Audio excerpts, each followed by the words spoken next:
nosso salmo de hoje é um salmo bem conhecido, Salmo 139.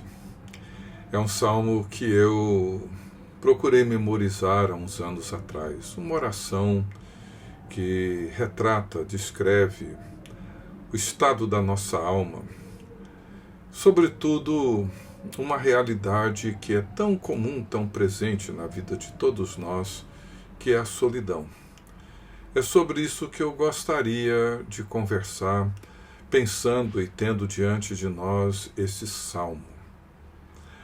A solidão é uma realidade que envolve todos nós de uma forma ou de outra, como os outros sentimentos e as outras emoções que já consideramos em outros salmos, né? Como eu tenho dito e repetido aqui, os salmos eles nos ensinam a orar porque eles nos ajudam a articular uma linguagem adequada para as nossas emoções, né? Encontramos nos salmos sentimentos como depressão, angústia, solidão, inveja, culpa, e todos esses sentimentos, todas essas emoções, muitas vezes são difíceis de lidarmos com elas. Lidamos com uma certa facilidade com gratidão, alegria, contentamento, mas não com culpa, inveja, ciúme, angústia. Mas os salmos, eles nos ajudam a olhar para esses sentimentos e articular uma linguagem adequada para expressá-los. O Salmo 139 nos ajuda a entender melhor essa realidade comum na vida de todos nós, que é a solidão. Nós sabemos que a solidão, ela não é apenas a ausência de pessoas, a ausência física de pessoas. A solidão, ela vai muito além disso. A solidão, ela envolve essa realidade, esse estado onde nós muitas vezes não nos sentimos compreendidos, não nos sentimos ouvidos. E isso intensifica esse estado da nossa alma.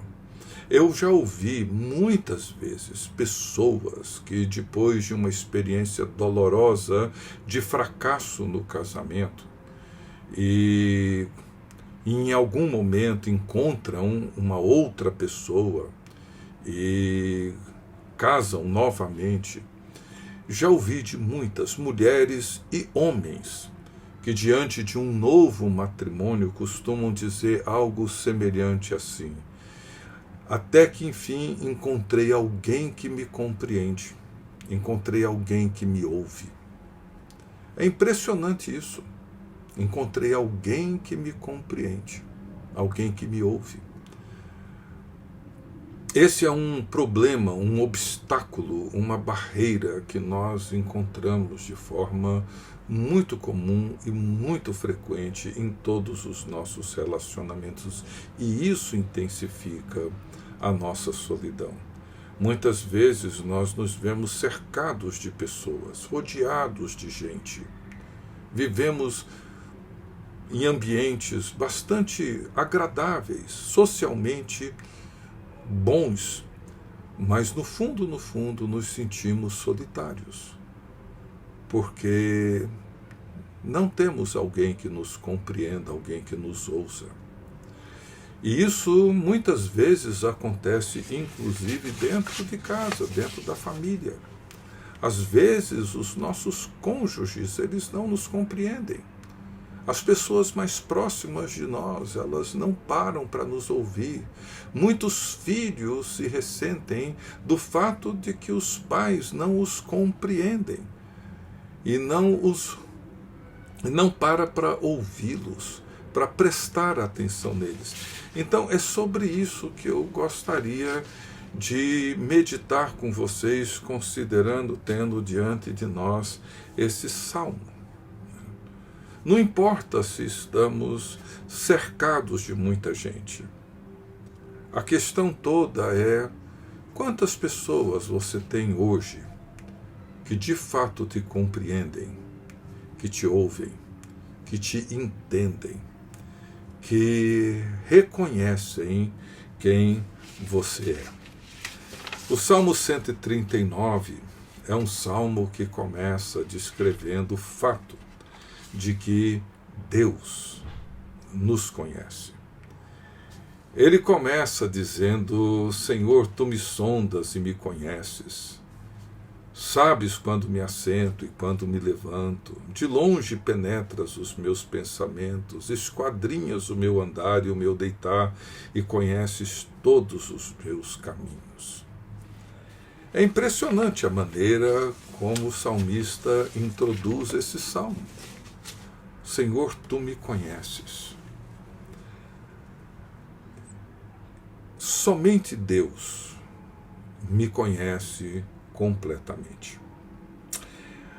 E por isso nem sempre é fácil, trivial, nos relacionarmos com Deus, porque nunca foi fácil nos relacionarmos com alguém que nos conhece, que sabe exatamente quem somos, alguém que é capaz de esquadrinhar, de penetrar nas profundezas dos nossos pensamentos, dos nossos desejos, dos nossos sonhos, do nosso andar.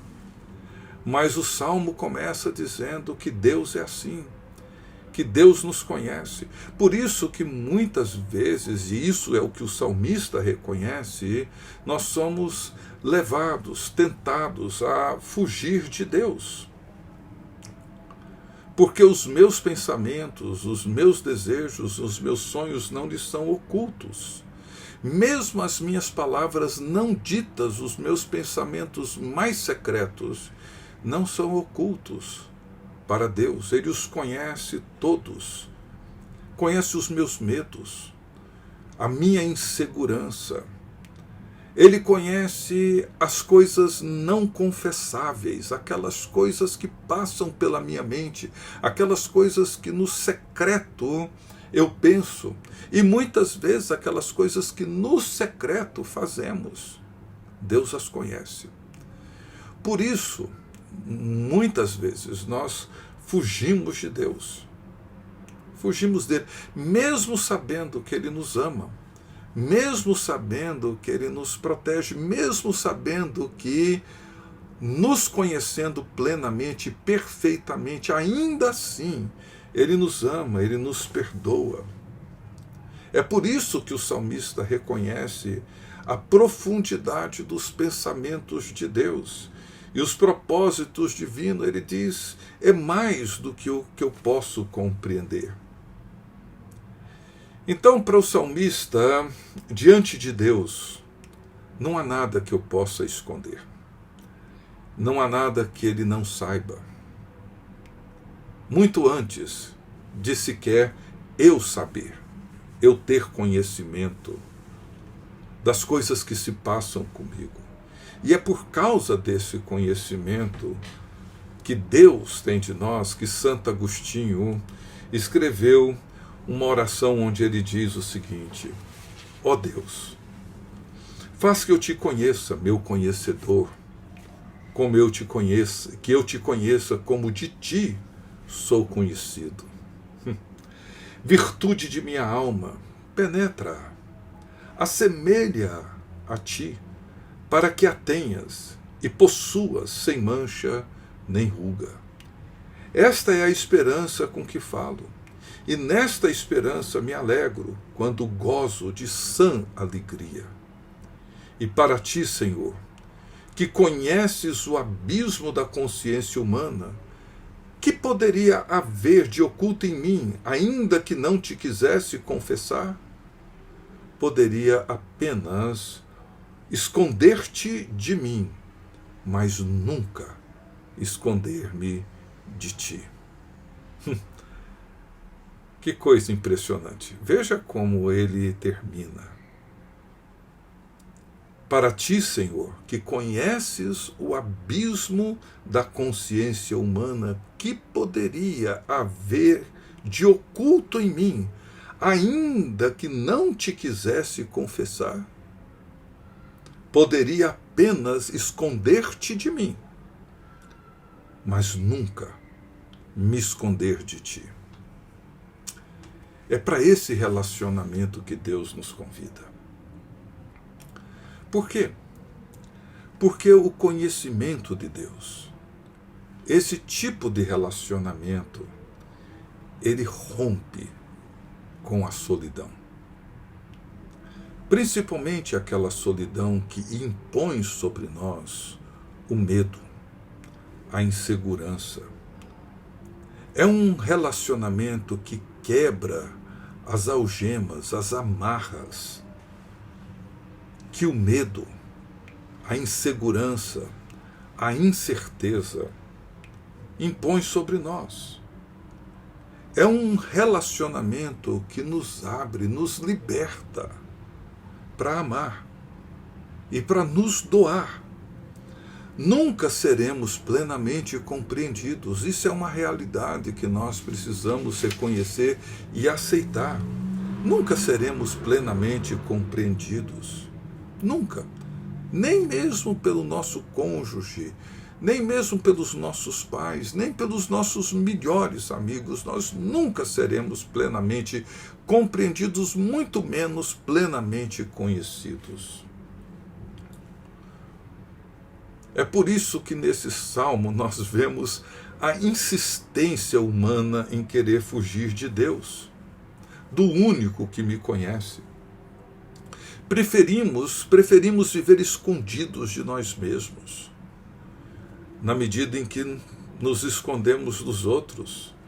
Isso, como eu disse, intensifica a nossa solidão e mais, fragiliza os nossos relacionamentos e provoca vícios emocionais terríveis.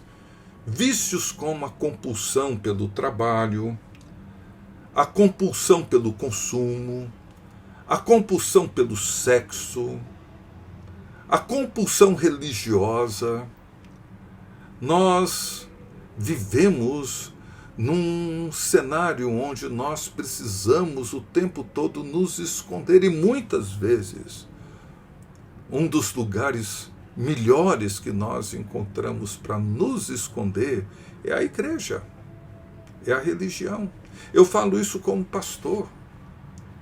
Muitas vezes as pessoas olham para mim e, diante de uma conversa, uma confissão, diante de descrever uma realidade da minha vida, alguma coisa mais pessoal, algumas pessoas olham espantadas, como quem quisesse dizer algo como: mas eu jamais esperava isso de você. Eu falei: como? Como? Nós somos assim. Todos nós somos assim. E Agostinho, sabendo disso, sabendo desse desejo, dessa maneira como nós muitas vezes tentamos nos esconder de Deus e de nós mesmos, ele ora, dizendo assim, é uma oração que a gente encontra nas confissões de Agostinho. Ele ora dizendo assim: dá-te a mim, meu Deus, entrega-te a mim, eu te amo. Se meu amor é pouco, faze que eu te amo com mais força. Não posso medir, não posso saber o que falta a meu amor para que seja suficiente, para que minha vida corra para os teus braços e dali não saia, antes de se esconder no segredo do teu rosto. Se isto reconheço, tudo me corre mal onde tu não estás, não somente à minha volta, mas até em mim mesmo. E toda a abundância que não é meu Deus não passa de indigência. É por isso que, nesse salmo, o salmista, ele reconhece, para mim é uma das afirmações mais belas, mais extraordinárias desse salmo, quando ele diz assim: porque tu me formaste no meu interior, tu me teceste no seio de minha mãe. E ele explode de gratidão, dizendo: graças te dou, visto que por modo assombrosamente maravilhoso me formaste. As tuas obras são admiráveis e a minha alma o sabe muito bem. Muitas vezes sofremos de complexos nos sentimos inferiores. Às vezes não nos achamos uma pessoa agradável, bonita. Nos escondemos. Mas o salmista é como se ele se colocasse diante de um espelho, olhasse e exclamasse, dizendo assim para Deus: o Senhor fez uma coisa extraordinariamente maravilhosa. A tua obra é simplesmente fantástica. O que eu olho aqui no espelho é algo que é indescritível, tamanha formosura e beleza. E o mais importante é quando ele diz: e a minha alma sabe disso muito bem. Veja, isso não é o resultado da impressão dos outros, não é o efeito daquilo que os outros pensam sobre mim.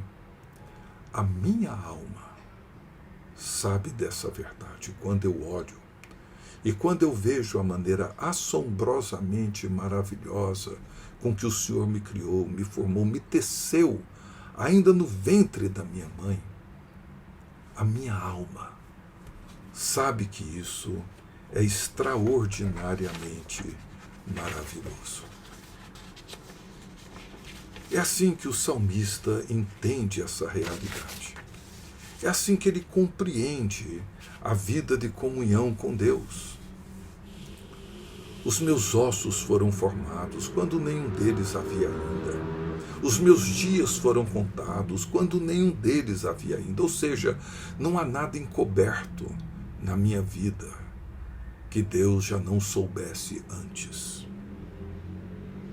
E ele termina o salmo dizendo assim: que preciosos para mim, ó Deus, são os teus pensamentos.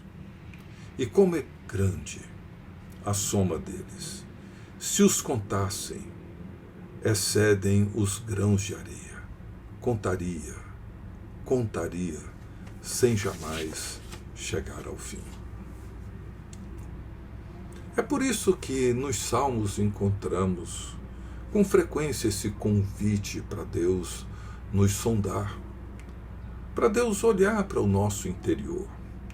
A prática da oração, a prática do silêncio, da meditação, da leitura bíblica, das disciplinas espirituais, são práticas que nos ajudam a reconhecer, a entender como Deus nos vê.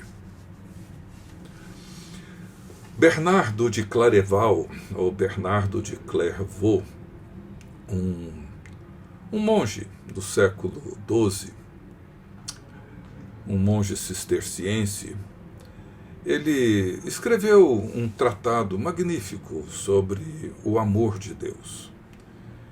E nesse tratado ele fala sobre os 4 níveis ou os 4 estágios do amor de Deus.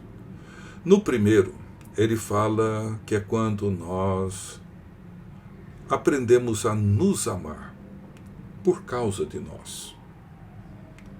É quando nós reconhecemos o valor que nós temos, um valor em nós mesmos, e aprendemos a dar valor àquilo que somos e a nos amar. Esse é o primeiro estágio. O segundo estágio, diz ele, que é quando nós aprendemos a nos amar por causa de Deus. Ou seja, entendemos que Deus nos ama e que Deus nos criou e que fomos feitos à sua imagem e semelhança. O terceiro estágio é quando nós aprendemos a amar a Deus, não mais por causa de nós, mas por causa daquilo que Deus é. Veja, no primeiro eu aprendo a me amar por causa de mim. No segundo, eu aprendo a me amar por causa de Deus, porque Deus me ama, Deus cuida, Deus me guarda, Deus me protege, Deus me salva, me perdoa. Mas no terceiro, eu aprendo a amar a Deus por causa de Deus, já não mais por causa de mim, porque Deus é grande, Deus é todo-poderoso, Deus é misericordioso, fiel. Mas ele diz que nós entramos num quarto estágio de amor, que é quando nós amamos a nós com o amor com que Deus nos ama. Quando eu olho para mim, com esse olhar com que Deus me olha. Quando eu me vejo da forma como Deus me vê. Deus me vê de um jeito que ninguém me vê. Ele me chama de uma forma que ninguém é capaz de me chamar. Ele presta atenção em mim de um jeito que ninguém jamais prestou. E é por isso que o salmista diz que as coisas de Deus são maravilhosas, são grandes. E quando nós entramos nessa comunhão com Ele, quando nós participamos desse relacionamento com Ele, quando nós vemos, reconhecemos que somos vistos por Ele, amados por Ele, perdoados por Ele, reconciliados com Ele, quando nós olhamos para nós e falamos, Senhor, que coisa extraordinariamente maravilhosa o Senhor fez, quando eu me vejo com os olhos com que Deus me vê, eu me abro para amar, para me relacionar, sem medo, sem a necessidade de querer fugir de mim mesmo, dos outros e até mesmo de Deus. Que Ele nos ajude a entender que não há lugar nesse universo onde nós podemos fugir da sua presença. No mais profundo abismo, na montanha mais alta, não há nenhum lugar. Porque Ele nos conhece e nos ama. E nos fez de forma assombrosamente maravilhosa. Os pensamentos dele são simplesmente fantásticos. Isso me liberta da solidão.